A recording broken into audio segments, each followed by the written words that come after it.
சரி, எங்களுக்கு ஏதாவது ஒரு ஜாலியான ஒரு சீன் டக்குன்னு அப்படியே கேட்டா என்ன பண்ணுவீங்க? என்ன வீட்டை எப்படி வச்சிருக்க? இப்படிதான் வச்சிருப்பியா? ஒரே குப்பையா இருக்கு.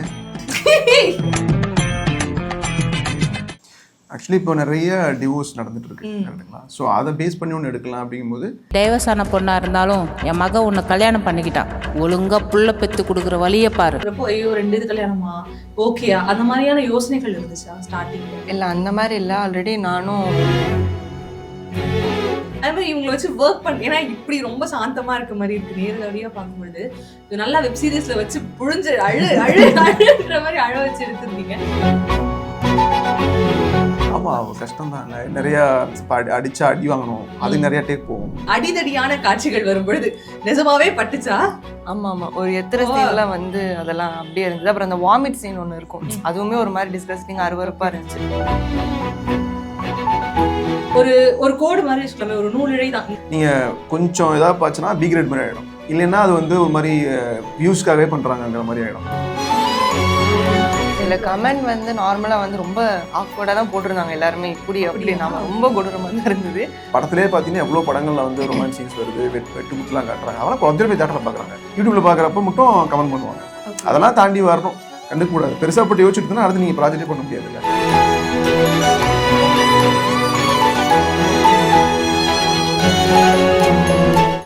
நேயர்களுக்கு வணக்கம். தாலி 2 வெப் சீரிஸோடைய டைரக்டர் பிளஸ் ஹீரோவான நிரஞ்சனும் அதுல லீட் கேரக்டர் பண்ணக்கூடிய அம்சரேகாவும் இன்னைக்கு நம்ம கூட ஜாயின் பண்ணிருக்காங்க. நிறைய விஷயங்கள் பேசலாம் வாங்க.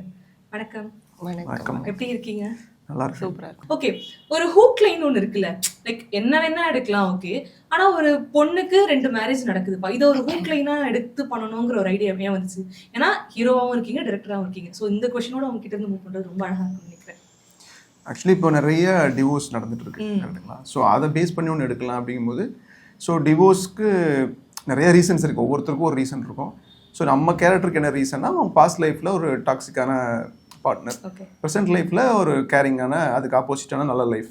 ஸோ அதை பேஸ் பண்ணி அப்படியே கொண்டு போகலாம். ஸ்க்ரீன் பிளேயும் வந்து ஒரே எபிசோடில் வந்து ஃபஸ்ட்டு 5 மினிட்ஸ் அந்த பாஸ்ட்டை காமிச்சிட்டு அடுத்த 5 மினிட்ஸ் ப்ரெசென்ட்டை காமிக்கலான்னு சொல்லி அது பண்ணோம். சீசன் 1 பண்ணோம், அது நல்லா போச்சு. ஓகே, அதனுடைய ஒரு கண்டினியூஷன், அப்படியே கண்டினியூட்டி தான். ஓகே, இப்போ ஃபீமேல் கேரக்டராக நம்ம ஒன்று பண்ணிட்டு இருக்கோம், ஆக்டிங் கெரியரை ஸ்டார்ட் பண்ணுறப்போ ரொம்ப சூஸியாக இருக்கும் இல்லையா? ஆரம்ப காலகட்டங்களில் ஸ்கிரிப்டை ரொம்ப சூஸ் பண்ணி பண்ணுறது, இதெல்லாம் வேணும் வேணாங்கிற மாதிரி இருக்கும். இப்படி ஒரு கேரக்டர் நம்மளை நோக்கி அணுகி வருதுங்கிறப்போ ஐயோ 2 இது கல்யாணமா, ஓகேயா, அந்த மாதிரியான யோசனைகள் இருந்துச்சா ஸ்டார்டிங்கில்? இல்லை அந்த மாதிரி இல்லை. ஆல்ரெடி நானும் சார் ஆக்சுவலாக வந்து அந்த 3 நாட்கள்னு சொல்லி அந்த ஆக்சுவலாக ஒர்க் பண்ணியிருக்கோம். ஓகே, இவர் பண்ணால் அது நல்லா இருக்கும் அப்படின்னும் போது சரி ஓகே கண்ணை மூடிட்டு நான் ஓகே சொல்லிட்டேன். உங்களுக்கு கன்வின்ஸ் பண்றதுக்கான வாய்ப்பெல்லாம் இல்லை. நான் ஃபர்ஸ்ட் சீசன் ஸ்டோரி சொல்லும் போதே நான் ஷூட் இருக்கு, இந்த மாதிரி வெப் சீரிஸ் பண்றோம், இந்த மாதிரி ஒன்னா பெருசா எதுவும் கேட்கல. சும்மா அவங்க வந்து ஏதோ ஒன்லைன் தான் சொன்னு நினைக்கிறேன், நேராக வந்து ஸ்பாட்ல சொல்றதை நினைச்சு கொடுத்துட்டு போயிடுவாங்க. அதே மாதிரி இவங்களை வச்சு ஒர்க் பண்ண, ஏன்னா இப்படி ரொம்ப சாந்தமா இருக்க மாதிரி இருக்கு நேரடியா பார்க்கும்பொழுது. இது நல்லா வெப் சீரிஸ்ல வச்சு புழிஞ்சு அழுன்ற மாதிரி அழ வச்சு எடுத்திருந்தீங்க. எப்படி வேலை வாங்குங்க? கடினமா இருந்துச்சு? ஆமா கஷ்டம் தான். இல்லை நிறைய அடிச்சா அடி வாங்கணும், அது நிறைய டேக் போகும். இப்போ அடிக்கிறதே ஒரு 10 டேக்கு உதைக்கணும்னா அவர் அந்த பாஸ் கேரக்டர் வந்து உதைப்பார், இப்படி உதைக்கும், அதுக்கு இருக்கு. அப்புறம் அழுகுனாலும் மோஸ்ட்லி அவங்க அழுதுருவாங்க கரெக்டாக, ஒரு டேக் 2 டேக்லேயே பெர்ஃபார்ம் பண்ணிடுவாங்க. அது எனக்கு கொஞ்சம் ஈஸியாக தான் இருக்கும். அடிதடியான காட்சிகள் வரும் பொழுது நிஜமாவே பட்டுச்சா? ஆமா ஆமா ஒரு எத்தனை சீன்லாம் வந்து அதெல்லாம் அப்படியே இருந்தது. அப்புறம் அந்த வாமிட் சீன் ஒன்று இருக்கும், அதுவுமே ஒரு மாதிரி டிஸ்கஸ்டிங் அருவருப்பா இருந்துச்சு. ஓகே, நடிப்புன்னு வந்துட்டா நம்ம இதெல்லாம் பண்ணி தானே ஆகணும் அப்படின்னும் போது எல்லாம் ஓகே. ஃபர்ஸ்ட் சீசனுடைய எல்லா பார்ட்டும் வந்ததுக்கப்புறம் ரெஸ்பான்ஸ் எப்படி இருந்துச்சு உங்களுடைய ஃபேமிலி சைட்ல இருந்து?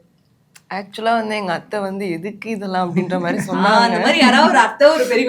எல்லாரும் ஃபேமிலியும் கண்டிப்பா இருப்பாங்க. ஆனா எங்க அப்பா வந்து என்கரேஜ் பண்ணாரு, அது வந்து எதுவும் ஆமா ரொம்ப சூப்பரா இருக்கு அப்படி இப்படின்னாரு. இதெல்லாம் வீட்டுல பேசுறது தானே, அதனால நீ சகஜமா நடி அப்படின்னு. என் சைடு நல்லா போச்சு. எல்லாருமே வந்து பாக்குறதுக்கு அப்படி இல்லை, நான் ரொமான்ஸ்லாம் நடிக்கிறேன்னு சொல்லி கிண்டல் பண்ணிட்டு இருப்பாங்க.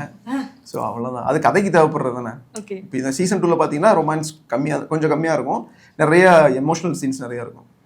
ஸோ சீனுக்கு நம்ம கதைக்கு ஏற்ற மாதிரி என்ன பண்ணுமோ அதை பண்ண வேண்டியதுதான். ஆனாலும் ஒரு ப்ரெஷர் ஒன்று இருக்குல்ல, இந்த மாதிரியான ஒரு எப்படி சொல்றது, இந்த மாதிரியான ஒரு ஸ்டோரியை சொசைட்டிக்கு கொண்டு போறோன்றப்போ ப்ரெஷருங்கிறத தாண்டி ஒரு ரெஸ்பான்சிபிலிட்டி. ஒரு ஒரு கோடு மாதிரி வச்சுக்கலாமே, ஒரு நூலிழை தான். இந்த பக்கம் கொஞ்சம் ரொம்ப வல்கரா போயிடுமோ அப்படிங்கிற ஒரு ரெஸ்பான்சிபிலிட்டி இருக்கணும். ஏன்னா ஒரு டிரெக்டராகவும் இருக்குன்றப்போ ஃப்ரேமை பார்க்கணும், பெர்ஃபார்மன்ஸ் வைஸ் இங்கே கொடுக்கணும், கூட ஒர்க் பண்ணுற அந்த கோ ஆர்டிஸ்டோட அவங்களுடைய பெர்ஃபார்மன்ஸை பார்க்கணும். இது எல்லாத்தையும் பார்க்கும்பொழுது அந்த ஒருவேளை அந்த நூலிழை மிஸ் ஆயிடுமோங்கிற அந்த ஒரு பயம் இருந்துச்சா ஸ்டார்டிங்ல? கண்டிப்பா அந்த பயம் இருக்கும். ஏன்னா வந்து நீங்க கொஞ்சம் ஏதாவது பாச்சுன்னா பி கிரேட் மாதிரி ஆயிடும். ரொமான்ஸ் சீன்ஸ் கரெக்டாக எடுக்கணும், கன்வின்சிங்காக இருக்கணும். இல்லைன்னா அது வந்து ஒரு மாதிரி வியூஸ்க்காகவே பண்ணுறாங்கங்கிற மாதிரி ஆகிடும். அது மாதிரி இருக்கக்கூடாது. அதனால தான் பாஸ்ட்டில் பார்த்தீங்கன்னா பாஸ்ட்டில் அந்த பொண்ணுக்கு என்னென்னலாம் குடும்பம் நடந்துச்சு, ப்ரெசென்ட்டில் வந்து அது அப்படியே ஆப்போசிட்டாக இருக்குது. நல்லா வாழ்ந்துட்டு இருக்காங்க, ஒரு ஹஸ்பண்ட் ஒய்ஃப் அந்யோன்யமாக இருக்காங்கிறதுக்காக தான் இப்படி சீன் வச்சு. ஆனால் எடுக்கும்போது பயமாக தான் இருந்தது. எடுத்து எடிட் பண்ணி மியூசிக்லாம் போட்டு ஃபைனலாக பார்க்கும்போது தான் ஒரு சில சீன் எனக்கே இது நல்லா இருக்கா நல்லா இல்லையா, இது ரொமான்டிக்காக இருக்கா இல்லை பார்க்குறதுக்கு ஆக்வர்டாக இருக்கா அப்படின்னு எனக்கே ஒரு டவுட்டோட தான் நான் ரிலீஸ் பண்ணேன். பட் ரிலீஸ் ஆனதுக்கப்புறம் ஆடியன்ஸுக்கு வந்து அது கரெக்டாக கன்வே ஆயிடுச்சு. அதுக்கப்புறம் தான் நான் தைரியமாக இருந்தேன். ஓகே அத்தை வந்து வேணாம் இதெல்லாம் என்னன்னு கேட்டாங்க. அத்தையை கொஞ்சம் ஓரந்தாலும் ஜென்ரல் ஆடியன்ஸ்னு இருக்கும்ல, அவங்க சைட்ல இருந்து என்ன கமெண்ட் வருது அப்படிங்கிறது நமக்கு பொதுவாகவே ஒரு ஆர்வம் இருக்கும். ஏன்னா அவங்களுக்காக தான் நம்ம ஒரு ஒர்க் பண்றது, அவங்களுக்கு கொஞ்சம் எப்படியாவது ஈர்க்கணும் அப்படிங்கிற ஒரு விஷயம் இருக்கும். அந்த சைடு எப்படி இருந்து வந்துச்சு உங்களுக்கு கமெண்ட்? இல்ல கமெண்ட் வந்து நார்மலா வந்து ரொம்ப ஆக்வர்டா தான் போட்டிருந்தாங்க எல்லாருமே, இப்படி அப்படி நாம ரொம்ப கொடூரமா தான் இருந்தது. ஆனா வந்து நான் எங்க ஊருக்கு போகும்போது ஒருத்தவங்க வந்து இந்த மாதிரி இது பார்த்திருக்கேன், தீபாவளிக்கு போகும்போது தாலி 2 மெயினா நம்ம பண்றதை விட யூடியூப்ல இந்த மாதிரி ட்ரெண்ட் ஆகுன்ற போது ஒரு பெருமையா இருந்துச்சு. பரவாயில்ல இவ்வளவு தூரம் கேட்கறாங்களே, நல்லா பண்ணிருந்தீங்க, அதுல வரவங்க அந்த கண் எக்ஸ்பிரஷன் நல்லா ரொம்ப லவ்லியா இருந்துச்சு அப்படின்னா. ஓகே ஆமா ஓகே. இது வந்து விமெனுக்கு 2 கல்யாணம் அப்படிங்கிறதுனால இந்த தாலி 2 அந்த டைட்டிலா இல்ல வேற ஏதாவது ஸ்பெசிபிக் ரீசன் உண்டா? இல்லை அவங்களுக்கு பேசிக்கலி ஹீரோயினுக்கு வந்து 2 கல்யாணம். டிவோர்ஸ்க்கு முன்னாடி ஃபர்ஸ்ட் கல்யாணம், அப்புறம் வந்து டிவோர்ஸ் ஆனதுக்கப்புறம் ஒரு கல்யாணம். ஸோ டோட்டலி 2 தாலி போட்டிருப்போம். ஃபர்ஸ்ட் ஒரு தாலி, 2வது தாலி இல்லை, அதே இப்படியே டைட்டிலாக வச்சாச்சு. இப்போ 2K கிட்ஸ் தான் வந்து நிறைய பேர் பார்க்க ஆரம்பிக்கிறாங்க இல்லையா, அவங்கள கேட்சியா அவங்கள பிடிக்கணுன்றப்ப அந்த மாமாங்கிற டேர்ம் எப்படி போய் சேரும்னு ஓகேயா இருக்கு அவங்களுக்கு? நான் வந்து பெருசாக அதை பற்றி யோசிக்கவே மாட்டேன். நீங்கள் அந்த கதைக்கு என்ன ஜஸ்டிஃபை பண்ணிட்டோம்னா அது கரெக்டாக ஆச்சுன்னா பார்க்க ஆரம்பிச்சிருவாங்க. நிறைய இப்போ எனக்கு பிங் பண்ணுற நிறைய வந்து பசங்களும் பொண்ணும் பண்ணுவாங்க. நிறைய பொண்ணுங்க வந்து காலேஜ் பொண்ணுங்க தான் இப்போ பண்ணுவாங்க. ஸோ அவங்களுக்கு போய் சேருது. கரெக்டாக வரைக்கும் பார்ப்பாங்க, கரெக்டாக தான் பார்க்க மாட்டாங்க. ஆனால் மோஸ்ட்லி கரெக்டாக ஆயிடுச்சு எல்லாத்துக்குமே, ஓரளவுக்கு அக்செப்டபிளா இருக்கு. ஓகே இவங்க வந்து கூட நம்ம ஆல்ரெடி ஒர்க் பண்ணியிருக்கோன்றதுனால நம்ம ஓகே ரேகா கிட்டே போயிடலாம், ஓகே நமக்கு ஒரு மாதிரி கம்ஃபர்டபுளா இருக்கு, இவங்ககிட்ட இப்படி ஒர்க் வாங்கிக்கலாம்னு தோணுச்சா? எதனால ரேகா? ஃபஸ்ட்டு தாலி 2 சீசன் 1 பண்ணும்போது பார்த்தீங்கன்னா வேற ஒரு ஆர்டிஸ்ட்டை போட்டு எடுத்தோம். ஓகே 2 நாள் ஷூட்டிங் முடிஞ்சுது. நான் அவுட் போட்டு பார்த்துட்டு எனக்கு அவ்வளோ கன்வின்சிங்காக இல்லை. ஒரு மாதிரி ஏதோ ஒன்று மிஸ் ஆகிற மாதிரி எனக்கு ஃபீல் ஆச்சு. சரி நான் எனக்கு அவங்களுக்கு தெரியும், ரேகா தெரியும், ஆல்ரெடி ஒர்க் பண்ணியிருக்கோம். ஸோ இவங்க நடிச்சா கரெக்டாக இருக்கும், அந்த கேர்ள் நெக்ஸ்ட் டோர் ஃபீல் வரணும். ஓகே கொஞ்சம் பார்க்கறதுக்கு ரொம்ப பணக்கார பொண்ணு மாதிரி இருந்தாங்கன்னா செட் ஆகாது, கனெக்டே ஆகாது எல்லாத்துக்கும். ஸோ அப்போ வந்து இவங்க கரெக்டாக இருப்பாங்கன்னு சொல்லிட்டு ரெஃபர் பண்ண அந்த சேனலுக்கு. அப்புறம் நாங்கள் பண்ண ஆரம்பித்தோம். அதுக்கப்புறம் வந்து போயிடுச்சு. நல்லா ஓகே ஒரு ஆக்டிங் பேஷனோட நம்ம வந்து சினிமா கேரியருக்குள்ள என்டர் ஆகணும் அப்படின்னா வெளியில இருந்து பார்க்குற ஆட்களுக்கு எப்படி வேணும், ஆனால் உள்ள சர்வே பண்றதுன்றது பண்ற ஆட்களுக்கு மட்டும்தான் தெரியும் என்னென்ன ஃபேஸ் பண்றாங்க அப்படிங்கிறது. நமக்கான ஒரு அப்ஸ் அண்ட் டவுன்ஸ் வந்து எப்பவுமே நேர்கோடாலாம் இருந்துட்டே இருக்காது, ஒரு மாதிரி ஏறி இறங்கிட்டே இருக்கும். அதை எப்படி மேனேஜ் பண்றீங்க? ஒரு ஃபேமிலிக்குள்ள இருக்கிறோம் அப்படிங்கிறப்போ அது எவ்வளோ டஃபா இல்லையா?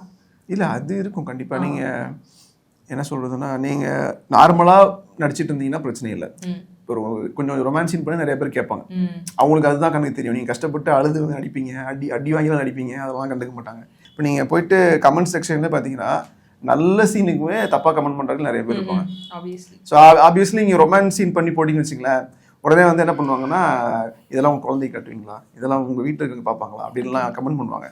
சரி அது கதை, நடிக்கிறோம் பார்க்குறாங்க. இப்போ குழந்தைங்களுக்கு வந்து இப்போ படத்திலே பார்த்தீங்கன்னா எவ்வளோ படங்களில் வந்து ரொமான்ஸ் சீன்ஸ் வருது, வெட்டு குத்துலாம் காட்டுறாங்க. அதெல்லாம் குழந்தை போய் தேட்டரில் பார்க்குறாங்க, காசு கொடுத்து 1000 2000 கொடுத்து பார்க்குறாங்க. அப்போல்லாம் அவங்களுக்கு தோண மாட்டேங்குது. யூடியூப்ல பார்க்குறப்ப மட்டும் கமெண்ட் பண்ணுவாங்க.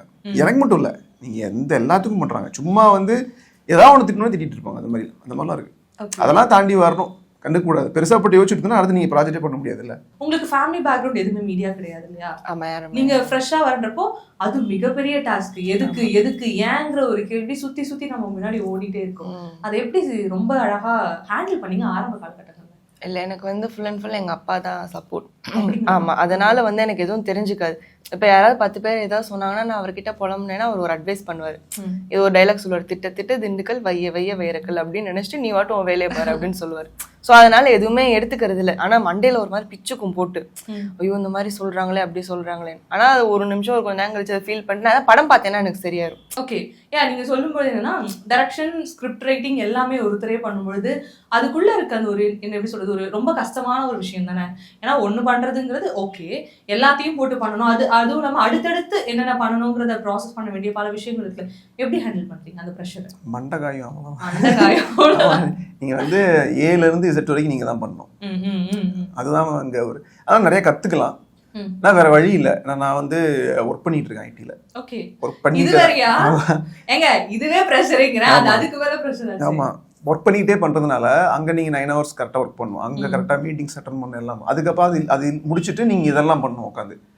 ஸோ நீங்க அதனால நிறைய உங்களுக்கு நிறைய ஸ்லீப் சைக்கிளே இருக்காது, நிறைய இதா இருக்கும். இந்த மாதிரி நிறைய கஷ்டங்கள் இருக்கு. அதை நீங்க எழுதணும், அரேஞ்ச் பண்ணணும், அப்புறம் நீங்க வீக்கெண்ட்லாம் ஷூட் பண்ண முடியும், அப்புறம் லீவ் போட்டு ஷூட் பண்ணணும். ஸோ ஷூட்டிங் அரேஞ்ச் கரெக்டாக வந்துடணும். ஏதாவது ஒரு நாள் ஷூட்டிங் தப்பாக போச்சுன்னு வச்சுங்களேன், திருப்பி எல்லாத்தையும் ஒன்று சேர்த்துறதுக்கு அடுத்து 1 week ஆகும். நீங்கள் வந்து தொடர்ந்து பண்ணீங்கன்னா இன்னைக்கு அவங்க நாளைக்கு ஃப்ரீயாக இருப்பாங்க. சப்போஸ் இவங்க இன்னைக்கு வரலன்ட்டாங்கன்னா நாளைக்கு ஃப்ரீயாக இருப்பாங்க, அப்போ நான் இருக்க மாட்டேன், நான் ஆஃபீஸ் போகணும். ஸோ இதெல்லாம் கரெக்டாக சொல்லி வச்ச மாதிரி ஆர்டிஸ்ட் சப்போர்ட் இருந்தால் தான் கரெக்டாக ஸ்மூத்தாக போகும். ஓகே, இவர் வந்து இத்தனை விஷயத்தையும் ஹேண்டில் சும்மாவே நமக்கெல்லாம் ஏதாவது சொன்னா டக்கு டக்குன்னு என்ன அப்படின்ற மாதிரியான ஒரு கோவம் வரும் இல்லையா. இத்தனை விஷயத்த ஒரு மனுஷன் மண்டைக்குள்ள போட்டு வேலை பாக்குறாரு அப்படின்னா செட்ல எப்படி இருப்பாரு? நீங்க திரும்புங்க, உங்ககிட்ட கேட்கறேன். செட்ல சில நேரம் எனக்கு வந்து சார் இந்த மாதிரி எனக்கு இளநீ வேணும்னா இளநீ வாங்கிட்டு வந்து குடிச்சிட்டு உட்காந்துருப்பேன். அப்படியே வாழ்ந்தா ரேக்கா மாதிரி வாழணும். பாரு நீ வாட்டு கூலா வர ஆர்டிஸ்டா இருக்கீங்க பாரு, நான் டைரக்ஷனும் பண்ணிக்கிட்டு அது பேர் என்ன ஸ்கிரிப்டும் எழுதிக்கிட்டு எல்லாம் பண்றேன் அப்படின்னு அடிக்கடி வந்து நிமிஷத்துக்கு நிமிஷம் வந்து புலம்பிட்டு போவார். நான் ஜாலியா யார்கிட்ட வீடியோ கால் பேசிட்டு யார்கிட்ட ஃபோன் பேசிட்டேன்னா ஓகே அது மட்டும் என்னடா ஃபீல் பண்றாரு. வீடியோ கால் பேசினா மனசுக்கு காண்டாகும். மனிதர்களுடைய இயல்பு அதுதானே, நான் சப்போர்ட் பண்றேன். இந்த மாதிரி வந்து அடிக்கடி வந்து புலம்பிட்டே போவார். வாழ்ந்தா இந்த மாதிரி வாழும், இல்லைன்னா அருணா கொடியில தொங்கணும் அந்த மாதிரிதான் சொல்லுவார். வாழ்ந்தா ரேக்கா மாதிரி வாழும், இல்லைன்னா அருணா கொடி அறுத்துட்டு தொங்கிட்டு. உங்களுடைய மனநிலை என்னவா இருக்கும்? வேற என்ன இப்படி சொல்லிட்டு அம்மா இன்னும் 5-6 எபிசோடு இருக்கு, தயவு செஞ்சு உன்னை நான் சும்மா சொன்னேன் எதுவும் பண்ணாம நடிச்சு கொடுத்துட்டு போயிருமான்னு வர அது அம்மா முடியணும்ல, அதுல கோச்சிட்டு போயிட்டாங்கன்னா. ஓகே, அதிகமா ரேகா எடுத்த டேக்னா எத்தனை? சீசன் 2ல பாத்தீங்கன்னா ஒரு சீன்ல வந்து உழுவணும், கிச்சன்ல இருந்து வரணும், வந்து உழுவணும் சரிங்களா. அதுக்கு வந்து நான் ஒரு 6 டேக் உழுவ வச்சேன். அதிகபட்சம் 6 டேக் நல்லாவே ஸ்ட்ரெயிட்டாக விழுவணும், அப்படியே லேண்ட் ஆகணும். அது மாதிரி நிறையா ஸ்டண்ட்டெல்லாம் பண்ண வச்சுருக்கேன். அதுக்கு 6 டேக் போய் 6 வாட்டி விழுந்தாங்க. 2 முன்னாடி விழுந்தாங்க, கடைசி வாட்டி எதையும் யோசிக்காத நல்லா விழுந்துரு அப்படின்னு இப்படி நச்சுக்கட்டின்னு விழுந்தாங்க இடுப்பில். ரேகா, இவர் உங்களை அடிக்கிற சீன்லாம் இருக்குல்ல, அது வந்து எத்தனை டேக் போகும்? ஆமா அதெல்லாம் கிட்டத்தட்ட அதான் 6-7 டேக். எனக்கு என்னன்னா அந்த கட்டை இனிமே நீ சந்தோஷமா இருப்ப அப்படின்னு அடிட்டா நல்லா அடிட்டா. இந்த மாதிரியான கதைகள் வந்து உருவாக்க ஆரம்பிக்கிறோம் அப்படின்றப்போ அது சம்பந்தப்பட்ட ஆட்கள் கிட்ட சில பேர் பேசுவாங்க, இல்ல சில பேர் வந்து அது ஆர்டிகல்ஸ் படிக்கிறது, இல்ல வெவ்வேறான படங்கள் பார்க்கறது, இந்த மாதிரியான விஷயங்கள் இருக்கு. நீங்க எதை அணுகி இதை வந்து ஒரு புரிதலுக்கு வந்தீங்க, இதை பத்தி இப்படி போலாம் அப்படின்னு? நான் வந்து சில டாக்டர் ஃப்ரெண்ட்ஸ்லாம் இருக்காங்க, அவங்களுக்கு சில கேஸ் எல்லாம் வருவாங்கல்ல, அந்த கேஸ்ல நான் பாசிபிளா எதில் எடுக்க முடியும்னு நான் கேட்டிருக்கேன். ஓகே, ஸோ அந்த மாதிரி கேஸ் எடுத்து எங்க ஸ்க்ரீன் பிளேல எப்படி பண்றதுன்னு சொல்லி அந்த மாதிரி ஒரு 2-3 கேஸ் எடுத்து பண்ணது. அதுவும் இல்லாமல் நிறையா சில பொண்ணுங்க ஃப்ரெண்ட்ஸ்லாம் இருப்பாங்க, அவங்க கிட்ட கேட்பேன். அவங்களும் ஸ்ட்ரகிள் பண்ணுவாங்க. சில பேருக்கு 3 years கழிச்சு குழந்தை பிறந்திருக்கு, சில பேருக்கு 7 years கழிச்சுலாம் குழந்தை பிறந்திருக்கு. அவங்க வந்து என்னென்ன மென்டல் ட்ராமாலாம் ஃபேஸ் பண்ணி வந்தாங்கன்னு கேட்டு அதெல்லாத்தையும் கேட்டு ரிசர்ச் பண்ணி அதுக்கப்புறம் தான் ஸ்கிரிப்ட் பண்ணி பண்ணது. ஓகே, ரொம்ப அழகா இருந்துச்சு. ஒரு ஃபர்ஸ்ட் பார்ட்டை வந்து ஒரு மாதிரி அழகா கொடுத்து அதுக்குன்னு ஒரு செட் ஆஃப் ஆடியன்ஸை பிடிச்சு அவங்க எல்லாருக்குள்ளயும் போய் கனெக்ட் ஆக ஆரம்பிச்சிங்க. அதே போல இந்த செகண்ட் சீசனும் வந்து ரொம்ப அழகா போனோம். இந்த சீசன் ரொம்ப அழகா போச்சு அப்படின்னா அதை கொண்டாடும் விதமா நம்ம அப்போ ஒரு இடத்துல சந்திப்போம். நம்ம வாழ்த்துக்கள், மனசார வாழ்த்து. இந்த சீசன் ரொம்ப அழகா போகணும். ஒரு எஃபோர்ட் போட்டிருப்பீங்கல்ல, இந்த சீரீஸ்க்காக ஒரு எஃபோர்ட் போட்டிருப்பீங்கல்ல, என்ன எஃபோர்ட் போட்டீங்களோ அதுக்கான ஒரு பலன் உங்களை 2 பேரையும் தேடி வரணும். வாய்ப்பு இருந்தால் மீண்டும் ஒரு மிகப்பெரிய இடத்துல நாம சந்திக்கலாம். வணக்கம், நன்றி. தேங்க்யூ.